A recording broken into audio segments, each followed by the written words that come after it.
My family rented out an old Victorian home in rural Virginia. I was about 4 or 5 at the time, back in the mid-90s. All I remember was that it was off a remote highway, there were open fields of tall grass surrounding it, and I remember seeing lots of deer running around. I remember the house had one of those old-school wrought iron gates with lion statues on top of it on the driveway. The house was very old but large, and maybe it was a good deal because it was haunted. My oldest sister was in high school and her boyfriend was some country boy Chad that played football, hunted, fished, etc. He drives either a Jeep Wrangler or a pickup truck that's mounted, has floodlights, AWD, suspension, etc. Perfect for off-roading. He came over for dinner, and once it's night he takes my sister outdoor the evening. They drive out into the field. An hour or two later we see his truck come down the road full speed. Chad and my sister run inside fast AF, looking pale and scared. Everyone is like WTF, my parents asked what happened, are they okay, etc. Chad says that they were riding around in the field, and at one point they stopped and turned off the lights to be romantic I guess. No light pollution out here, you can see all of the stars and it's dark AF. They both notice something pale and mist-like on the edge of the field. He immediately starts up the lights on his car, nothing. He turns off the lights and sees the figure again, but it's closer to the vehicle, maybe 20 to 30 yards away at this point. Lights off and on again. Figure is very close to the car now. They said they panicked and peeled out as fast as they could. That's when they were heading back to the house. They claimed they saw something out there, maybe it was someone fucking with them or maybe some kind of ghost. My dad messes with Chad and says that maybe it's the vengeful spirit of all the deer he's killed, the great white deer. Chad isn't amused, he's still terrified of what he saw. Granted, where I used to live had historical significance in the Civil War and perhaps even the old post-revolution days. So maybe they saw the ghost of some old Confederate soldier out there in the fields. Who knows really? Ever since then I've never really had any paranormal encounters except for the occasional night terror. Grew up on an Indian reservation, here's mine. Be me, visiting family as I live in the city, outside smoking cigarettes with my brother, bullshitting and whatnot until I see my brother go quiet. I look to where he is looking and see a shadow standing outside someone's house. The shadow is very black compared to the other shadows surrounding the neighborhood. Neighborhood is lit by tangerine-colored lights. I flick my cigarette until the ground but just keep staring. I cannot take my eyes off it. We see it slowly turn away from the window and stride into the backyard. Its stride is very unusual, it sort of glides. See a lot of the neighborhood dogs surround it. They usually bark at these kind of things, but this one they followed. I then see it go down on all 4 legs and grow a tail. It then hobbled out into the darkness. My brother and I go back inside to tell our mom. She tells us it's a skinwalker. Later on we go outside to gather some wood for the fire stove. As we go out to the woods we see the lights around my mom's house go out. A rotten smell hovers about. We gather what we can and head back inside. A few hours later we hear something step on our porch. Our dog growls at the door and that's when we hear a bang on one of the bedroom's windows. After that the noises and everything ceased. A few weeks later I get a call from our mom and she tells us that one of the people in that house the black figure was looking at died of cancer. I come from Germany so I excuse for any further mistakes in my vocabulary. In the woods at night with a friend and airsoft guns with 10 joule. It's about 11 p.m. in the night and we're in the Black Forest in South Germany. Black Forest is famous for its darkness and huntings. Many legends, many spooky. On the way back home, still had to walk like 800 meters to get out of the forest. Walking with compass, hearing boars far away. We walk very silently so we don't get attention of other hunters like wolves or boars. they can easily stomp you in the ground. We hear a loud boom. Like a big tree fell down somewhere. Another one, it's common. Closer. We stop and watch and listen. Birds fly away from our position. Another boom and cracking noises of tree branches. See something moving far away but can't make it out. Too dark. We still look. Another boom, but it more sounded like a stomp of something far too big for this world. I get scared. Friend is also scared. Let's go, man. What the fuck? Another stomp. This time very close. We could feel it in the ground. We run like we're followed by angry hornets. Another stomp. Another stomp. It's following us. We run faster. It's about 500 meters till the end of the forest. I look behind me and can't see shit. Stomp, stomp, stomp, stomp. Look behind me again as we run across a small clearing. Holy shit, Mythorwatis.jpg. It's about 5-7 m tall, long-legged, long-armed, looks like a fucking walking tree and follows us. Run, I scream for my life, and we run. We ran out of the forest, run across the hayfield. After 2 minutes we stopped. We couldn't hear anything anymore. It was death silence. We talked about that afterwards, but we never had an idea what that was. What was it /b/? A pissed off tree? This story is not mine. It's something my friend's father told me. Be friend's father. Working in a huge industrial building as a security guard. Night shift. He's sitting in the waiting room with another guard and a dog. The room has a big sofa and all the security cameras where they can see what's happening in the outside. They have to walk around the building every now and then to make sure everything's okay in the inside. Friend's father is half asleep because at that time he had some family issues and didn't sleep well. Partner wakes him up saying there's people outside.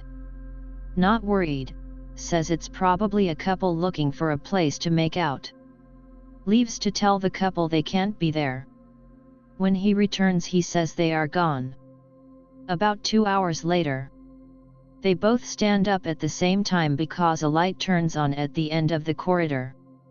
They take the dog and go to see what's going on. They walk past the room with the lights on, nobody there. Decide to go to the next floor. Go upstairs and keep walking until they are sure there's nobody in that floor. When they are heading back to go to the next floor, the elevator starts working. They push the button to stop the elevator in their floor. Friend's father's partner is right in front of the elevator door with the dog. Friend's father is a bit behind. Door opens. From his position, friend's father can't see who is inside the elevator, but dog starts crying and sits behind partner. Friend's father's partner freezes and looks petrified, with his flashlight pointing at the elevator. Friend's father tries to look inside the elevator, but as soon as he moves, the doors close. Partner doesn't move. Takes about 2 minutes to bring him back to reality.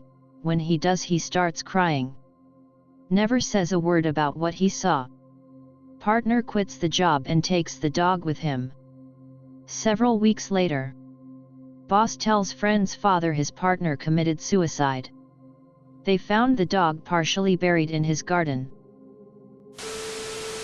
Someone I know is in social care on the reservation in Arizona. Here's a true story. Said person I know, receive call around 2 a.m. Call is from teenage girl who is receiving assistance for her living situation. Girl is stranded, needs person to pick her up. Picks her up. She is visibly shaking and pale white. And bruises on her. Person who picked her up is shaken as well at the sight of her. Take girl in. Gets her calmed enough to ask what happened. Turns out her grandparents are skinwalkers. They try to initiate her. She refuses, so they rape/beat her during rituals deep in the canyons near Kayenta. Girl then tells caretaker that prominent political leaders and community leaders are in on it. Later on the girl is taken into CPS. Not sure what happened to the grandparents though. An old friend of mine who grew up in a woods on the res told me about a guy named Bearman but in Navajo. He would go back and forth down his dirt road in his red truck in the boonies. Well, one day my friend was with his brother playing outside at dusk when they saw the truck go by. They decided to follow the truck on their bikes. They hid the bikes when the truck stopped at a small shack. There the man came out of it naked, wearing a skinned bear on his back.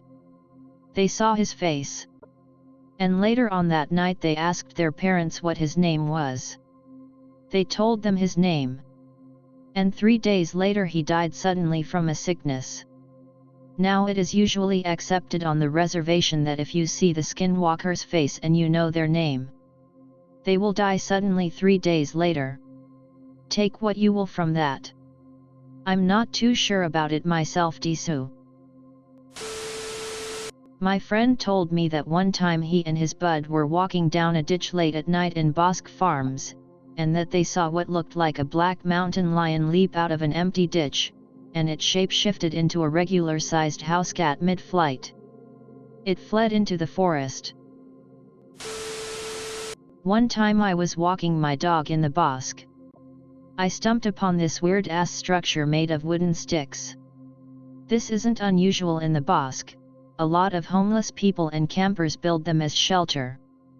But this one was enormous, like the size of an actual house. I walked up to it and tried looking inside of it, but it was pitch black in there. The entrance was a somewhat small hole. A child might have been able to walk in by ducking down, but an adult would have to crawl in on all fours. As I was bending down to inspect it, I suddenly heard a female voice whisper something into my left ear, crystal clear. I couldn't understand her, but whatever she said, it was definitely not in English. My heart fucking dropped and I felt a sense of dread like I have never before. I felt like I was about to die and that I was in immediate danger. My dog's tail was completely between his legs, and as I turned and sort of speed walked away, he tugged on his leash as hard as he could, making a beeline out of the Bosque. I felt like something sinister was watching me the whole time. Even as I exited the Bosque, it felt like there was some very evil presence being left behind. I recently talked to a Native American girl at my school and she mentioned to me that she spoke Tiwa.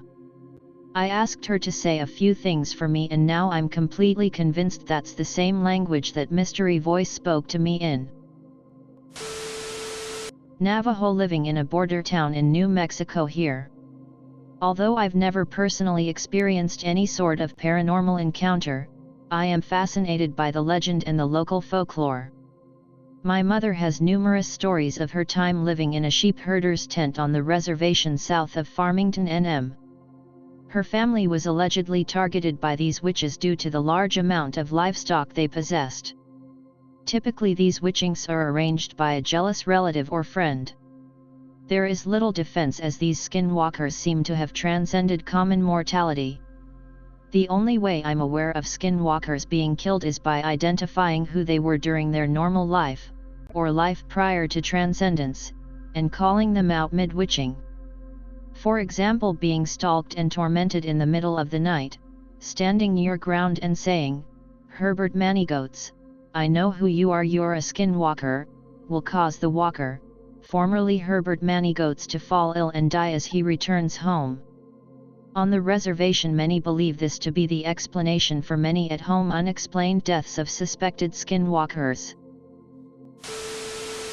New Mexican here. Just about everyone I know has seen something fucking weird. My mom and stepdad used to live on the outskirts of Valencia in a piece of shit hut. One day they were out walking around through a bit of forest heading home from the store.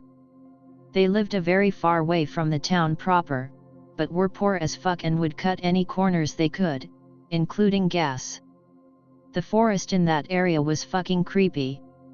It was pretty similar to the bosque that surrounds the Rio Grande, since the way home was along an irrigation ditch.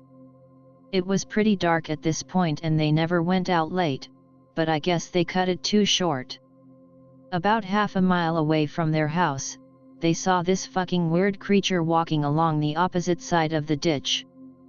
My mom says that it looked like an enormous albino deer, like the size of a really big moose. She told me that its legs were moving at really creepy and unnatural angles. She also said that its fave area looked kinda flat, like it didn't have a muzzle. It had a face that almost looked like an alien's and its eyes were glowing red. She and my stepdad both froze when they saw it and watched it walk for a few seconds before it noticed them and immediately fled into the forest. They pretty much bolted home after that. I think that creature may have been a skinwalker, but who the hell knows? This happened about a month ago. Be me. 19 Aspie AF. So only have one friend IRL. She's a pretty hot girl but she has schizophrenia so she's limited to being friends with me. Her co-worker's middle-aged divorced dad rents us his basement in his house in a woods. It's mostly just us though because he out doing midlife crisis shit. Friend is always experiencing weird shit. But she's psychotic so for the most part it's just silly to me. I notice she's being especially quiet. Ask if she's upset about something. She says she feels like she's being watched. Of course text. Hear noise outside. Like someone running past the window. I take the dog outside to check. We circle the property. Find nothing. I go back inside. Dog stops dead in his tracks at the stairwell, refuses to go down. Whatever. I assume he just wants to go play with the neighbor dog so I enter without him. Friend is laying flat on the kitchen floor with her arms and legs up in the air. What the fuck am I looking at? Still not that creeped out because she does weird shit sometimes. I laugh but it's a little nervous now. Ask her what she's doing. Submitting. Yeah, okay. I try to get some sleep but she stays there like that all fucking night. I'm getting concerned enough about her I don't even realize the dog hasn't come home yet. At one point I get up to piss. Hear a commotion. Like crashing and smacking and gnashing. I come out and she's gone. WTF. Fridge is open and her weird food. She is allergic to both gluten and onion powders so she has a strict diet, is strewn about everywhere. My frozen buffalo wings seem to be the only thing absent. As I'm looking around for her I hear another crashing noise. From the window in my bedroom. My window is open. Feel like I'm in a horror movie. We have no cell phone reception in our home. Except death. Dog pokes head in through the open window. He seems excited. I don't feel any safer in the house so I follow him outside. It's like 3:30 a.m. So I decide I should go looking for her and follow the dog up into the woods.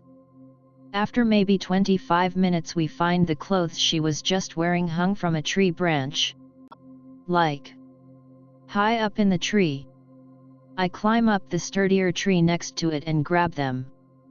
They are radiating an awful smell and there's little drops of blood on them. I drop them and nope the fuck out of there. Run home. Find her in the kitchen cleaning up all the food mess. She's wearing new clothes.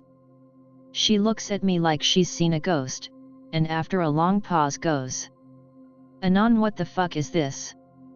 I wanted to ask you the same thing but you took off into the woods or some shit. She insists that while I was outside with the dog the first time, that she heard me calling her, and followed my voice into the woods. Then she tripped over a branch and smacked her head on a tree. Then got up and couldn't hear me anymore so she came back and I was there. She said I wouldn't say anything except submitting. Like I would say it with different inflections as if I had an abstract thought and only the one word in my vocabulary. She asked me why I made such a mess of the fridge. And if I would help clean it up. And all I said was submitting. But she's so used to weird shit she just got frustrated with me and started cleaning up herself. And then apparently I walked in the door and we started having this conversation and other me was gone. Along with the clothes she changed from apparently. On a road trip with parents. Probably middle school age. Driving through rural Oregon. Basically all forest and mountains. No major towns along this route. In the back seat dozing off and not really paying attention to anything. Early evening but it's still light out. Parents are talking quietly. Suddenly Dad goes, "Do you see that?" Mom says yes. She sounds confused.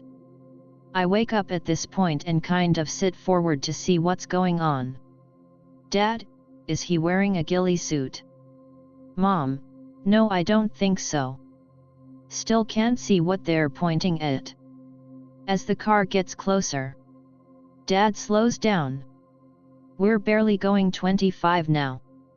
They can't figure out what they're seeing. Then I see it.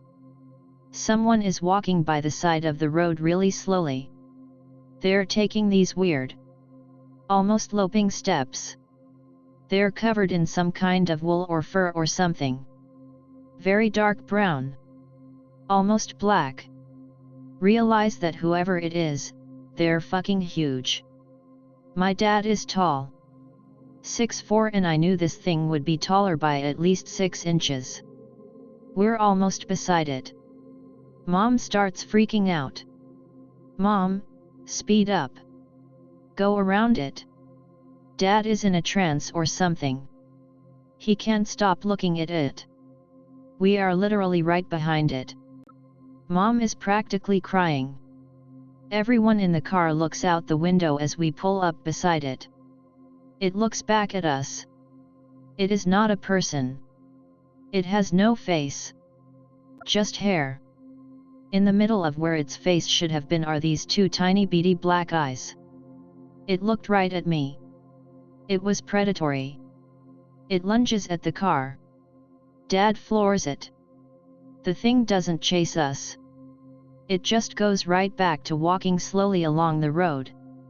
Mom is crying and hitting my dad's arm and telling him he's an idiot for doing that. Dad is pale and won't even react. Pull off at the first motel we see. Spend the rest of the night not talking much. Definitely the weirdest thing we saw that trip.